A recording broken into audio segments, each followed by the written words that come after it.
Welcome to The View, where recruitment, marketing and society comes together. Hello, this episode I'm speaking with Andrew Wood, who's Chief Customer Officer for Willo, which is a video screening platform which helps organisations streamline their recruitment and make the process fairer. He's going to be sharing some really interesting insights on how AI is affecting the candidate experience and making a huge difference for recruiters. So listen on for some really good chat around that. My name's Neil Armstrong from TribePad, and this is The View, where recruitment, people and purpose come together. So Woody, tell us who or what is Willo and what is your role as Chief Customer Officer? Yeah, thanks, Neil, and thanks for having me on. So, as you rightly say, Chief Customer Officer of Willo, we are a asynchronous, on-demand video interview tool.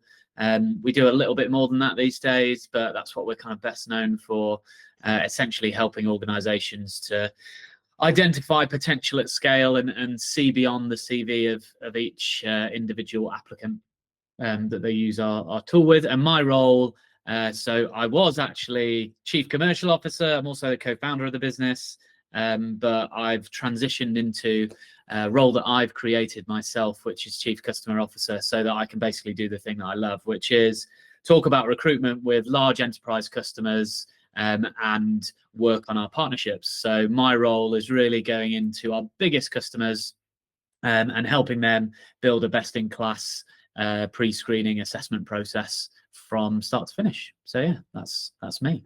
So it sounds exciting. I think all the best job titles are bestowed on oneself, I think. So you're co-founder of Willo. Why? How? What was the journey? Why did you feel the need to start Willo? What's your background that led to that? Yeah, so my background is I worked for a company called Pareto, which many people have heard of. I was based in Wilmslow in recruitment, and we were predominantly recruiting graduates into sales roles, and it was all about finding, hungry, driven individuals. And the reason it was called Pareto was it's all about 80% attitude, 20% trainable skill. Right. And I was kind of gifted in recruitment. I never had to really look at a CV because we didn't do a CV-based process at all. So I already had this passion for understanding that, especially in sales, somebody's attitude or potential was more important than, their experience. Yeah. And that passion stuck with me forever, up until and including now, where really what Willo is about is removing what was a very laborious task of making 100 telephone calls a day to get through to 7 graduates that you wanted to invite to an assessment centre. It was incredibly inefficient. It was also really unfair for a lot of reasons, not to mention making your first telephone call at 9 a.m. and your last one at 7 p.m. And the experience of the graduate between those two times was fairly different, I'll be honest. Yeah. And also, things like if a grad went to Loughborough, I'd have called them and said, wow, I went to Loughborough too. What halls were you in? There's no consistency in that kind of opening up. So my passion for getting involved with Ewan, who's my co-founder, really stemmed from that and being able to see beyond the CV. And then I guess the other part of it is that also I'm dyslexic, so I just have a real aversion to written-based applications. And I really truly believe that, what's great about some tools is you can see somebody's kind of cognitive capability, but then with, what we do as a business and why I've founded the business with you, and is it enables you to see the stories that really sit behind that. Yeah. As opposed to, having to telephone interview people to hear those stories. It's just about doing it at scale. So yeah, that's my story really. Okay, fascinating. I'd love to come back to a bit more on the sort of how you founded the company and what your experience has been like as an owner and a business owner, somebody scaling it. But I just want to pick up on one of the things you just touched on there was you mentioned you'd been to Loughborough, and so you'd have potentially made that connection with the candidate. Now we hear and we know that a really important part of recruitment is selling the firm and building a human relationship and a connection, emotional connection with the candidate. But as you point out, there's sort of some inherent bias in, we know we like people who went to the same school, we like people who look like us, there's, a million and one biases. How do you think recruiters should get that balance between making a connection with somebody, but avoiding it being based on their own personal preferences and biases?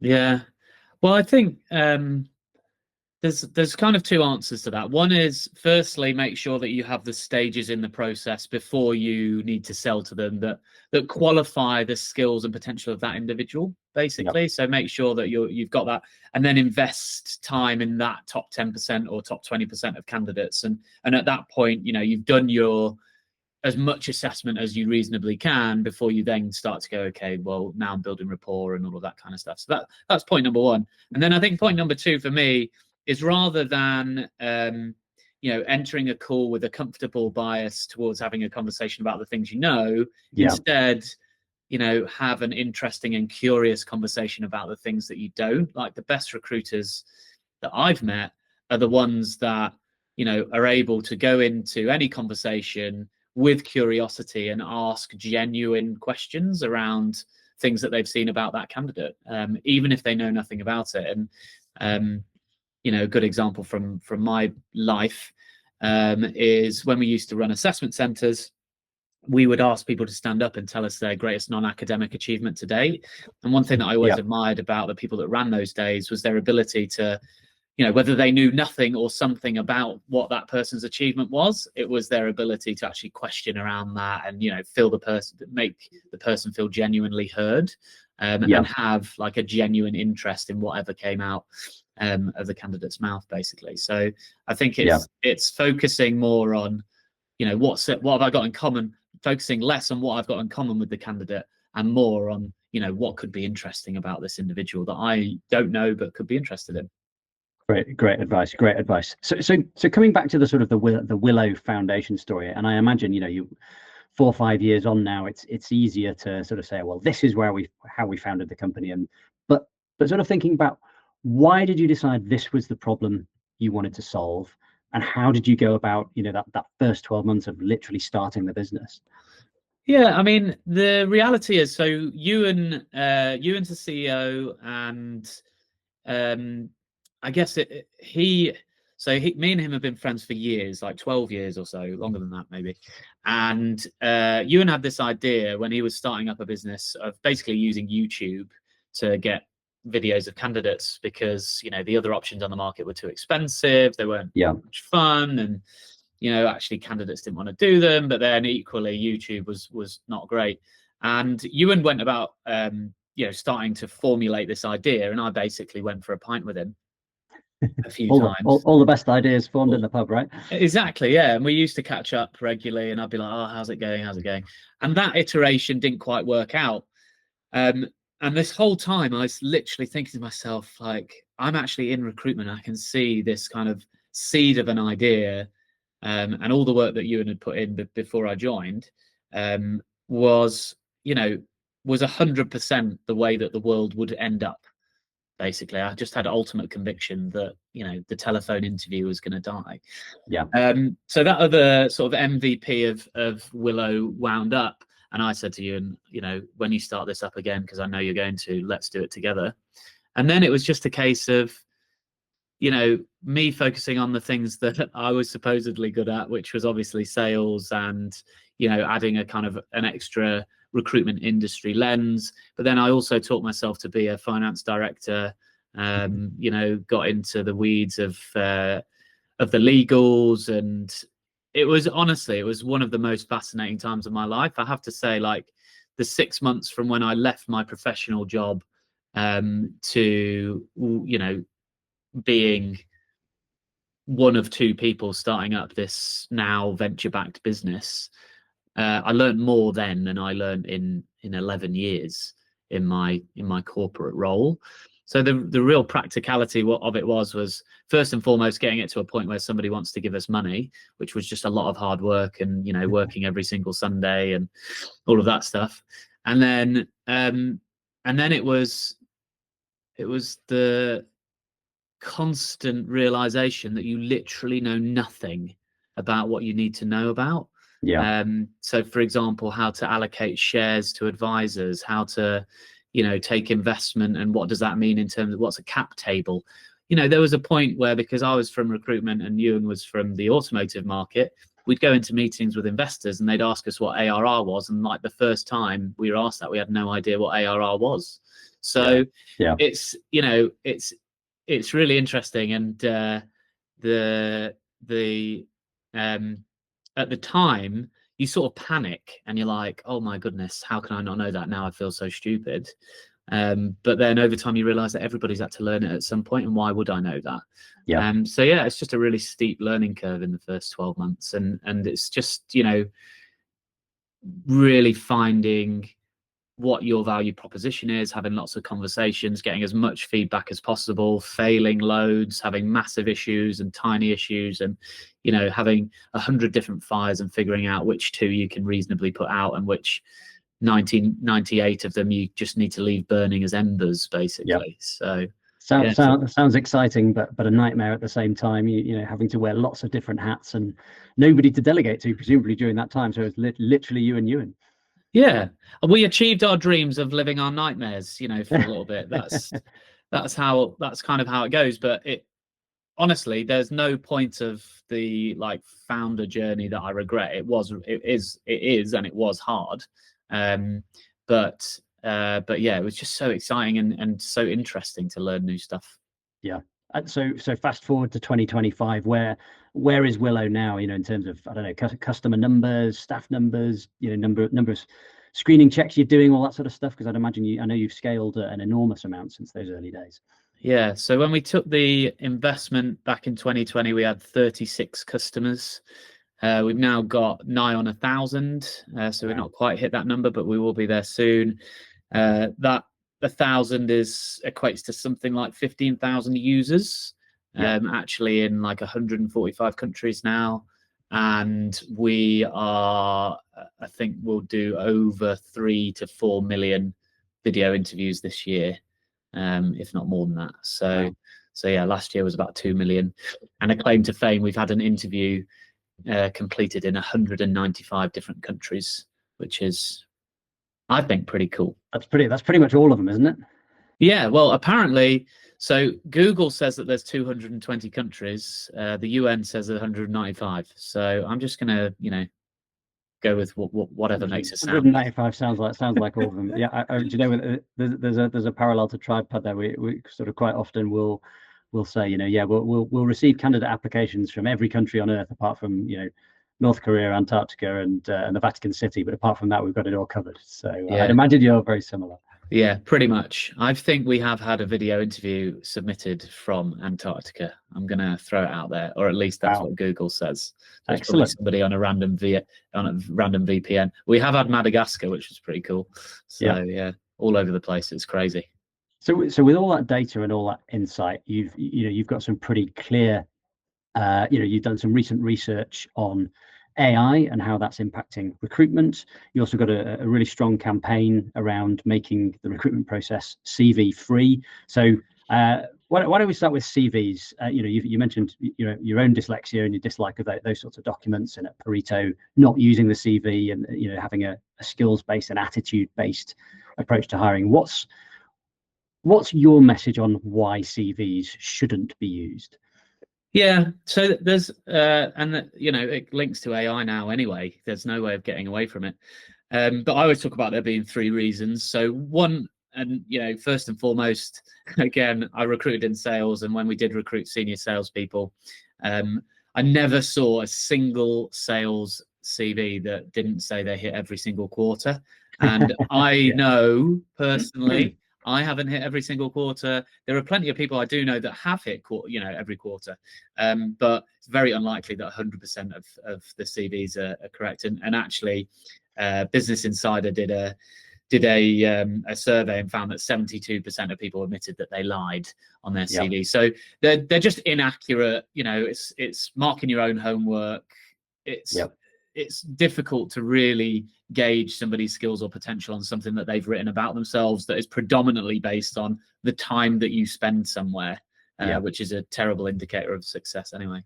Yeah, and presumably the other 20% are lying about on their CV. Well, exactly. Yeah, exactly. Well, you know what it's like. We obviously had our brilliant customer forum where I asked the question and like 3 people put their hands up out of a room of 100, and you're like, come on, you know that you lie on your CV. Everybody does it, whether you want to admit it or not. And the second part is that really just they're unfair, and a lot of them are screened out by ATSs and AI. And I always give an example of Hannah Gardner, who's a brilliant client of ours, who she had a kid age 20, and then for 5 years she basically worked in admin as opposed to in sales, which was what her passion was. Now an ATS, when she starts applying for sales roles, or a recruiter when she starts applying for sales roles, might view that CV in a way that actually doesn't demonstrate the fact that she was a killer salesperson just starting her career and then took time out to support her family.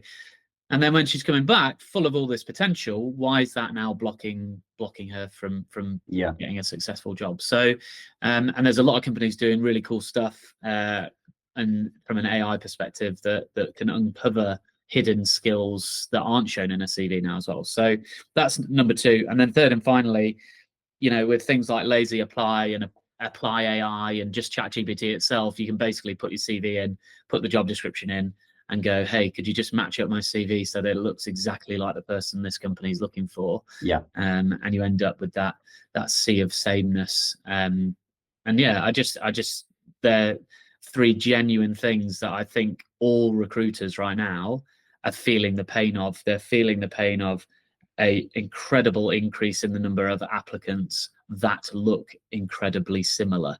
Yeah, 100. I mean, completely agree with that. I mean, our data shows the same. So, despite the number of jobs, so this is December 2024 data compared to December 2023, we saw a 20% reduction in the number of jobs being advertised. The economy and everything else that's happening. But the number of applications per role had gone up 176%.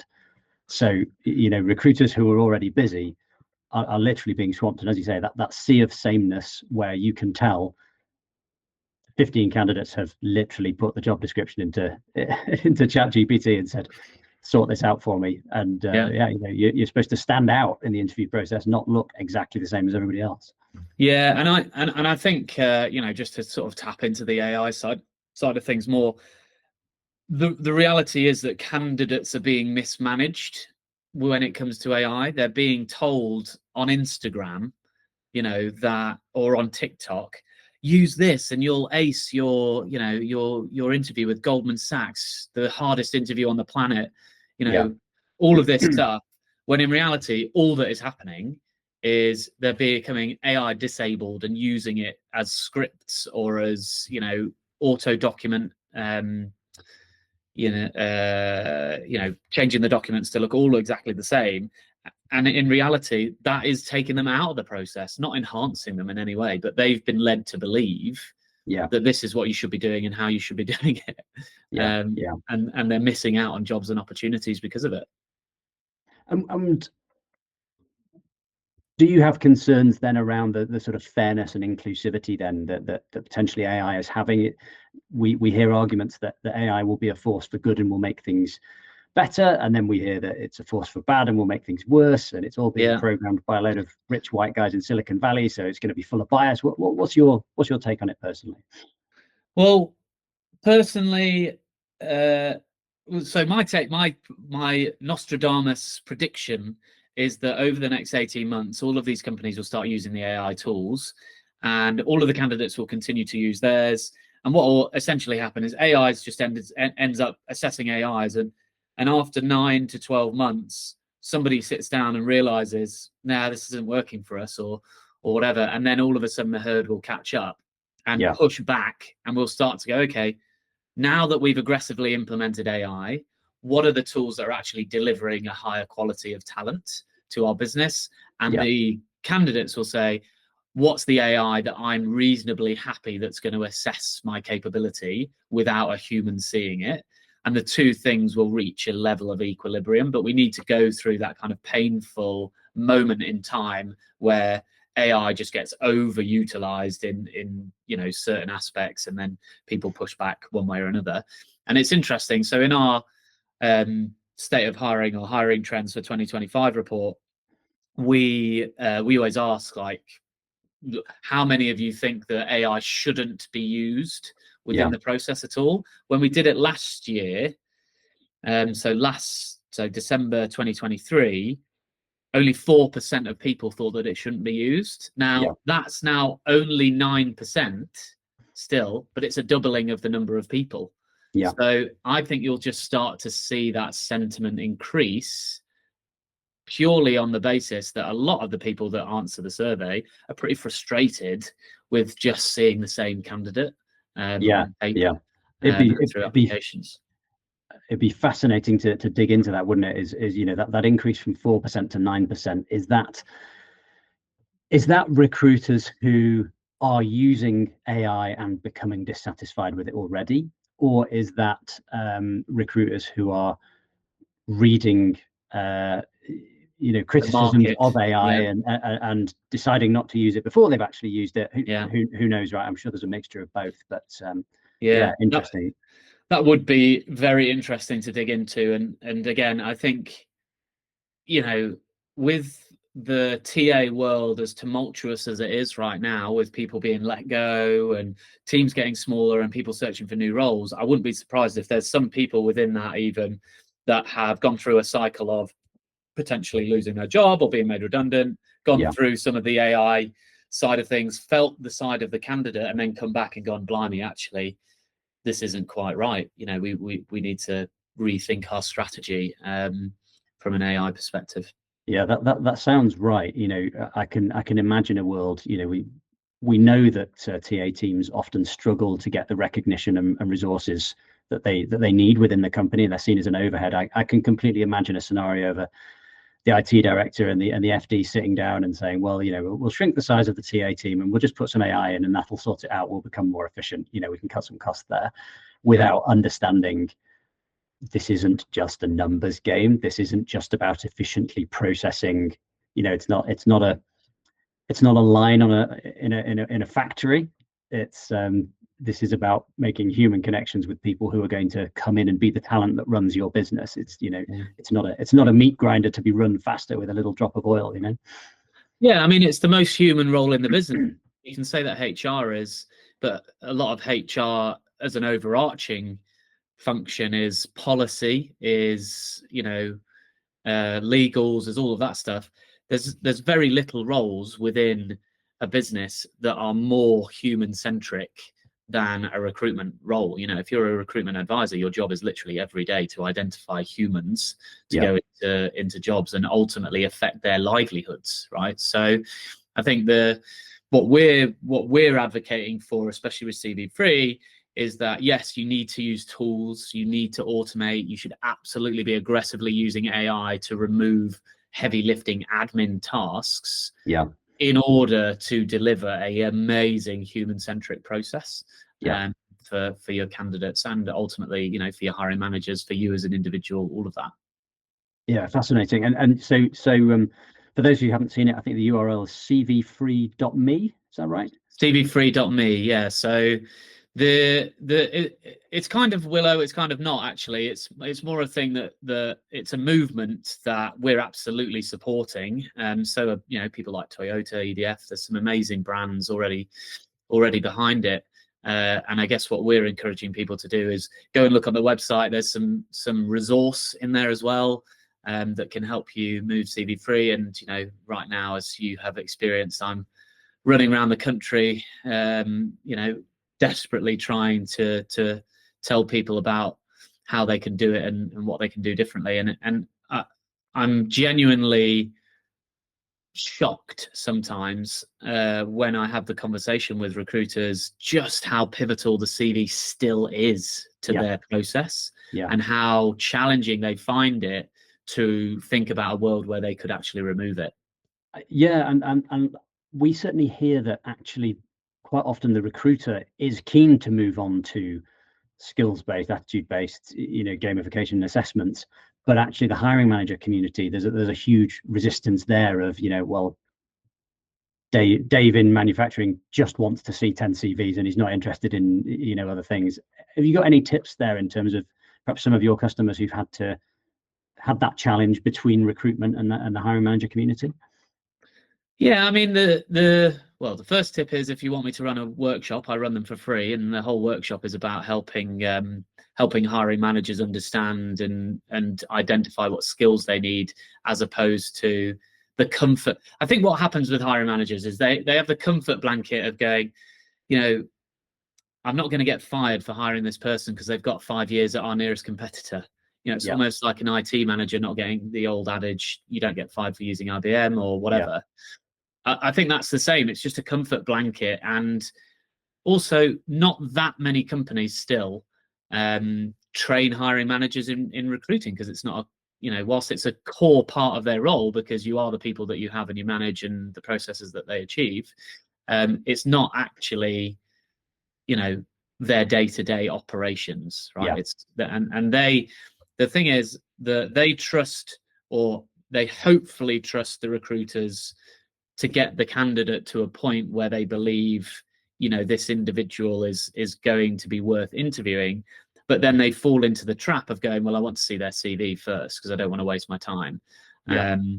And that's where the disconnect happens. And you really need to sit down and connect, what skills, what attitudes, behaviors, competencies do you need, whatever you want to call it in that vein, do you need for your team to succeed?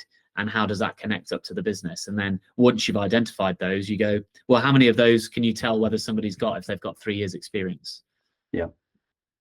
Yeah, interesting. And I mean, in terms of, we talked about the 4% of recruiters growing to 9% who don't think AI should be used. But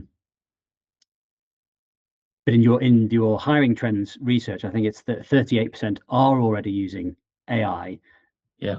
And do you get a sense that is AI augmenting there's still hiring managers wanting to see CVs, and it's just augmenting that in terms of presenting them with the right CVs quicker? Or do you think there's a adoption of, skills, attitude-based assessments that are perhaps more valid and more fair? Yeah, I think it's a difficult question of valid and fair.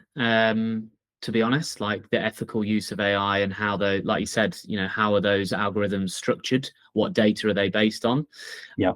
I think the other interesting fact from the report is that 53% of those with AI tools plan to change the AI tools that they're currently using. Yeah. So, there's this appetite to get AI tools in and utilize them, but also 53% of them are going, oh, well, the ones that we had, they're not really working for us. So, and that's a huge percentage of people looking at changing it. So what would that indicate to me? I guess that might indicate to me that the tools that they're using right now are maybe more reliant on things like the CV scanning for, CV parsing and all of that kind of stuff, rather than skills. Because that's been around for quite a while, really, let's face it. And, maybe they're sick of getting 10 CVs where there's a third page that's all in white text that you can't see that's got through, all of that stuff. So I think there's a big anticipation, to your question. I think there's a big anticipation that actually next year is going to be the year where the AI tools really come into their own for assessing skills and behaviors. And that's why there's like quite a large appetite for people to make a change in that regard. Yeah, more companies using AI more often, more use cases, more tools, and inevitably, I forget where I read this yesterday. Somebody making the point around if you've got a crap process, automating it does not help. It just means you make crap faster.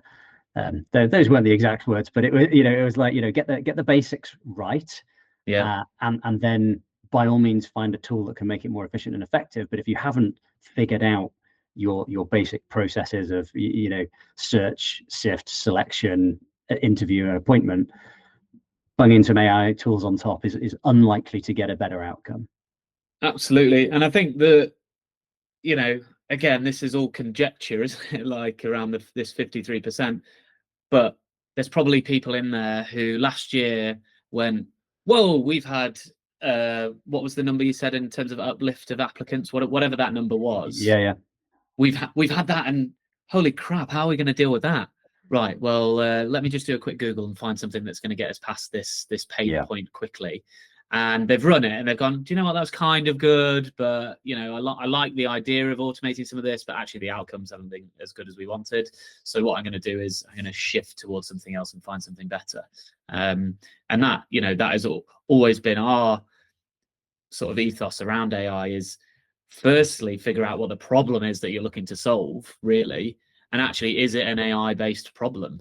You know, too often, because the mandate has come from the CFO or from board level, we need to be using more AI. You try and pigeonhole something in to fix a problem that isn't relevant to that kind of solution.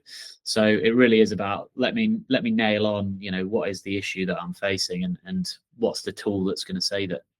Yeah, that makes complete sense. Thanks for that. I'm really interested in, you know, you've been Willo now 5 years or so since it was founded, maybe a bit more than that. What have you found is the biggest difference between having a job where, you know, you were doing the recruitment and sales to now being effectively a software entrepreneur? What's the sort of biggest difference in your day-to-day life? What's the biggest difference? Well, I think, you know, just to be real, when I was a salesperson, I knew I had to attend 16 to 22 meetings a month and I would hit target. Yeah. And that was it. You know, like if I did that, I was skilled, we had a value proposition, it was fairly straightforward, put the activity in and the outcome comes along, and you know, you're golden. As a SaaS entrepreneur, you know, from the beginning to now, you're still meandering to find what the right answer is. You know, what is that metric? And I feel we're almost there, knowing what's the thing that a salesperson has to do every month that equates to success. And I do, rightly or wrongly, believe that every company has that. Once all of the pieces have fallen into place and you understand, you know, what do we mean to the market? What's the problem we're solving? You know, but all of that stuff is still a learning process when you're a company in its infancy. But like I say, I think pretty much we're there now. We're a pre-screening tool that offers an immense amount of value to people that have got too many applications. But it's taken a long time to really get to that kind of sentence, if that makes sense. Yeah.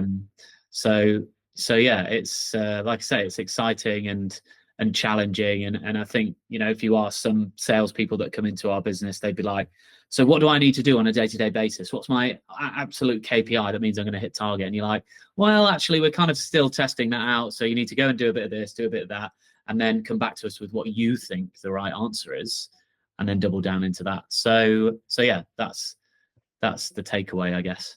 Lots more responsibility, lots more uncertainty, lots more excitement, and potentially in the future, lots more reward, hopefully. So what comes next for Willo?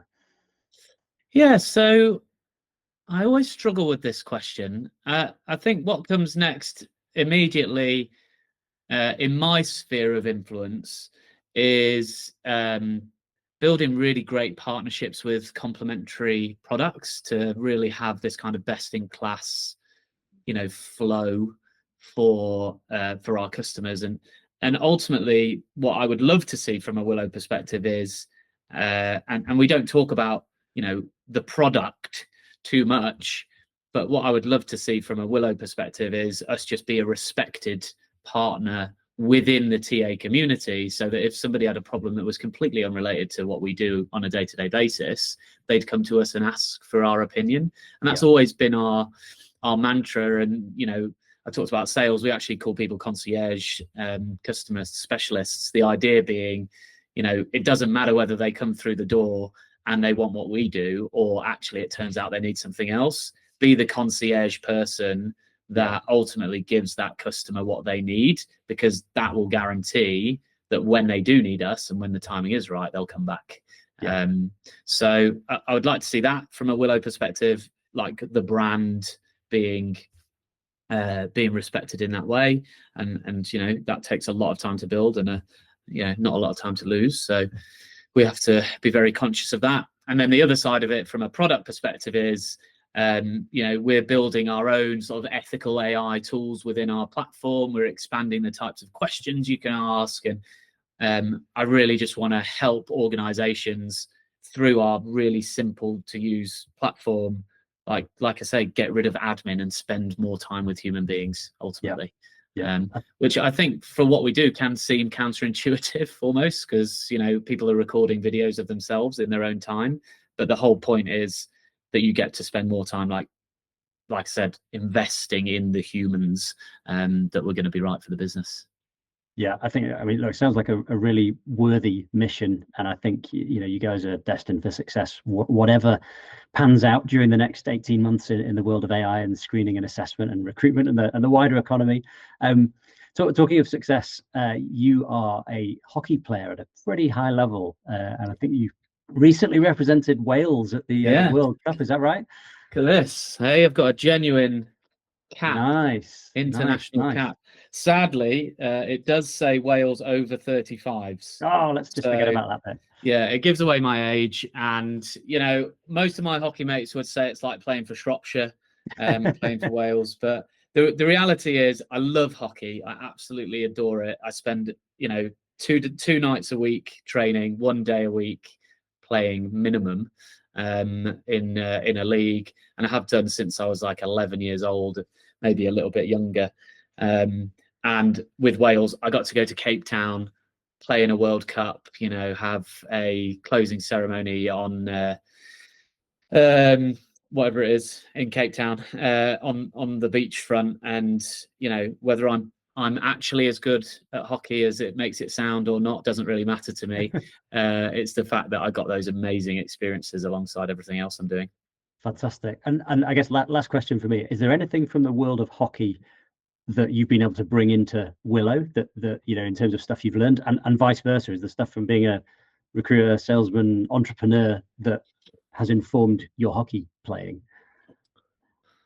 I don't know what my teammates would say. I think, well, look, okay, I can give you a recent example, just communication wise. So like working as part of a team and clearly communicating is really difficult when you're in the heat of battle. Yeah. And you can easily, both in hockey and business, get caught up in the stress of the moment and not realize that it's just part of the game. Yeah. And the sooner you can realize, okay, this is just a moment of time in the game, we need to remain calm and communicate effectively. That's when you suddenly go, okay, now we've got an outcome and a solution to the problem. And it doesn't matter where you're at in the game, whether you're winning, losing, whether it's 20 seconds to go or you've just started and letting a goal, there's always an opportunity to do better. And, that usually doesn't come from being on each other's backs. That usually comes from calming down and then being driven to your goal together. So I guess that's what I would take away from it. Yeah, I love that. Really enjoyed this chat. I think you've shared some absolutely golden nuggets there. So thank you. Wish you all the best for 2025 and hopefully to catch up soon, Woody. Yeah, thanks, Neil. Appreciate it. Speak again soon. Cheers. My thanks to Andrew Wood from Willo, who shared some really fascinating insights today into AI, video interviewing, how to run a business, how to form a technology company, and the communication lessons he's learned on the hockey field representing his country.